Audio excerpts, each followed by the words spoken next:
Hi friends, welcome to Telugu education tips YouTube channel. Friends, వాళ్ళ వీడియోలో నేను మీతో డిస్కస్ చేయబోతున్న టాపిక్ ఏంటంటే ఏపీ ఐసెట్ 2024కి సంబంధించి చాలామంది కామెంట్ చేస్తున్నది. బ్రో, మా దగ్గర సీఎం డాక్యుమెంట్ అయితే లేదు, దాంతోపాటు మా దగ్గర ఇన్కమ్ సర్టిఫికేట్ అనేది లేదు, మరి మేము ఏం డాక్యుమెంట్ అప్లోడ్ చేయాలి, ఏం డాక్యుమెంట్స్ అప్లోడ్ చేస్తే మా యొక్క కౌన్సిలింగ్ అనేది సక్సెస్ఫుల్ అవ్వడానికి ఛాన్స్ ఉందని చెప్పి చాలామంది అయితే కామెంట్ చేస్తున్నారు. దానికి సంబంధించి వీడియోలో అయితే తెలుసుకుందాం. కాబట్టి వీడియో అనేది ఇంట్రెస్టింగ్ యూస్ఫుల్గా ఉంటుంది, పూర్తిగా చూడడానికి అయితే ట్రై చేయండి. ఇక టాపిక్ అయితే స్టార్ట్ చేసే ముందు నా చిన్న రిక్వెస్ట్ ఏంటంటే, ఇప్పటివరకు మన తెలుగు ఎడ్యుకేషన్ టిప్స్ యూట్యూబ్ ఛానల్ని మీరు ఎవరైనా సబ్స్క్రైబ్ చేయకుండా చూస్తున్నట్లయితే మీకు యూస్ఫుల్ అయ్యే ఇలాంటి వీడియోస్ కోసం అయితే సబ్స్క్రైబ్ చేసుకోండి. ఫ్రెండ్స్, ఇక టాపిక్లోకి వచ్చేసినట్టయితే మెయిన్గా ఏపీ ఐసెట్ 2024కి సంబంధించి ఈ డాక్యుమెంట్స్ మెయిన్గా సిఎంఎం కావచ్చు, ఇన్కమ్ కావచ్చు, వీటికి సంబంధించి బెనిఫిట్స్ ఎక్కువ ఉంటాయి. కాబట్టి ఇందులో ఏ డాక్యుమెంట్ లేకపోతే ఏది ఆల్టర్నేట్గా యూజ్ చేసుకోవచ్చు అని అయితే చెప్తాను.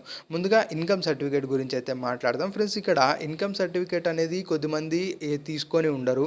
అట్ ద సేమ్ టైం ఇప్పుడు అప్లై చేసినా కూడా వెంటనే వస్తుందని 100% అయితే చెప్పలేం. ఈలోపు కౌన్సిలింగ్ మేబీ ఎక్స్టెండ్ అవ్వచ్చు, ఆర్ అయిపోవచ్చు, ఏదన్నా జరగచ్చు.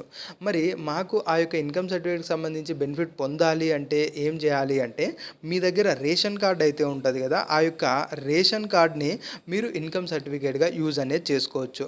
అంటే ఇక్కడ ప్రాసెస్ ఏంటి అంటే, రేషన్ కార్డు ఉన్న ప్రతి ఒక్కరికి ఇన్కమ్ సర్టిఫికేట్ అనేది వస్తుంది.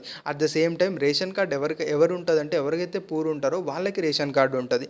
కాబట్టి ఇక్కడ మీ దగ్గర ఇన్కమ్ సర్టిఫికేట్ లేకపోయినా కానీ మీరు రేషన్ కార్డ్ ఏదైతే ఉందో దాని నెంబర్ మీరు ఎంటర్ చేసి ఇంకా డాక్యుమెంట్ అప్లోడ్లో మీ యొక్క రేషన్ కార్డ్ అప్లోడ్ చేసినా కూడా మీకు ఇన్కమ్ సర్టిఫికేట్గానే కన్సిడర్ అనేది చేస్తారు. అలాంటి సిచ్యువేషన్స్లో మిమ్మల్ని రేషన్ కార్డుగా కన్సిడర్ చేసేసి మీకు ఫీజు రింబర్స్మెంట్ అనేది ప్రొవైడ్ చేయడం అయితే జరుగుతుంది. కాబట్టి ఇన్కమ్ సర్టిఫికేట్ లేకపోతే ఖచ్చితంగా మీరు రేషన్ కార్డ్ అనేది యూజ్ చేసుకోవచ్చు.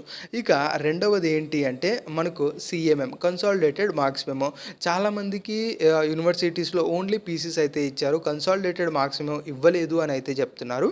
మరి దీనికి ఏంటి అంటే ఫ్రెండ్స్, ఒక్కసారి మీరు కాలేజ్ ఆర్ మీ యొక్క యూనివర్సిటీకి వెళ్ళి క్లియర్గా అయితే కనుక్కోండి. మ్యాక్సిమం 90% మీకు సిఎంఎం అనేది ప్రొవైడ్ చేస్తారు. లేదు ప్రొవైడ్ చెయ్యలేదు అంటే ఒకసారి కేర్ఫుల్గా కనుక్కొని, ఇన్ కేస్ అప్లై చేయాలేమో అది కూడా ఒకసారి కేర్ఫుల్గా కనుక్కొని, ప్రాబబిలిటీ ఉంటే మీరు అనేది ఈ యొక్క అప్లై అనేది చేయండి. ఇంకొకటి ఏంటి అంటే, ఇన్ కేస్ అలా చూసినా కూడా మాకు సిఎంఎంఏ ఇవ్వరు అని చెప్పారు అనుకోండి కాలేజీలో, మీకు ఒకసారి మీ యొక్క కాలేజీలో అయితే అడగండి. ఏదైతే సెమ్ వైజ్ ఉంటుంది కదా, సెమ్ వైజ్ మనకు షార్ట్ మార్క్స్ మెమోస్ అయితే ఒరిజినల్వి యూనివర్సిటీ నుంచి అయితే మీ కాలేజ్కి అయితే వచ్చి ఉంటాయి అన్నమాట. అవి ఒక్కసారి కలెక్ట్ అయితే చేసుకోండి. గుర్తుపెట్టుకోండి, సెమ్ వైజ్ ఓన్లీ యూనివర్సిటీ వాళ్ళు ఇచ్చిన మార్క్స్ మెమోస్ మాత్రమే, నెట్లో వచ్చినవి కాదు. యూనివర్సిటీ వాళ్ళు సపరేట్గా మార్క్స్ మెమోస్ అయితే ఇస్తారు, అవి కాలేజ్కి అయితే వెళ్తూ ఉంటాయి. కాబట్టి మీరు కాలేజీలో క్లియర్గా కనుక్కున్నట్టయితే ఆ డాక్యుమెంట్స్ అనేది ప్రొవైడ్ చేస్తారు.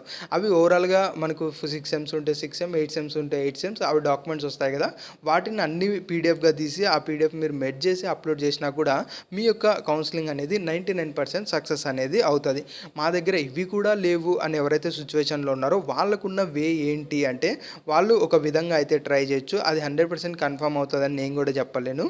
ఏంటి అంటే, ఇప్పుడు మీ దగ్గర నెట్లో వచ్చిన సెమ్ వైజ్ మార్క్స్ కార్డ్ అయితే ఉంటుంది కదా, ఆ యొక్క సెమ్ వైజ్ మార్క్స్ కార్డ్ని మీరు డౌన్లోడ్ చేసుకొని మీ యొక్క కాలేజ్కి వెళ్ళి మీ యొక్క కాలేజ్లో వాటిని అటెస్ట్ చేయించండి. అంటే ఏంటి అంటే, మీ యొక్క కాలేజ్ ప్రిన్సిపాల్ దగ్గరికి వెళ్ళేసి ఆ యొక్క డాక్యుమెంట్స్ మీద, అంటే ఏవైతే నెట్లో రిలీజ్ అయిన మార్క్స్ కార్డు ఉంటాయో వాటి మీద కాలేజ్ యొక్క ప్రిన్సిపల్ యొక్క సైన్, ఆ యొక్క కాలేజ్ సంబంధించిన సీలు మీరు వేయించి ఆ డాక్యుమెంట్స్ని పీడిఎఫ్గా చేసి మెడ్ చేసి మీరు అప్లోడ్ అయితే చేయండి.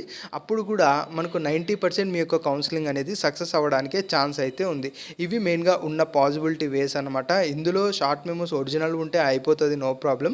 బట్ ఇలా అటెస్ట్ చేయించినవి అయిపోతుందా అంటే, అది బేస్డ్ అపాన్ వెరిఫైయింగ్ చేసే వాళ్ళ పర్సన్ బట్టి మనకైతే ఉంటుంది.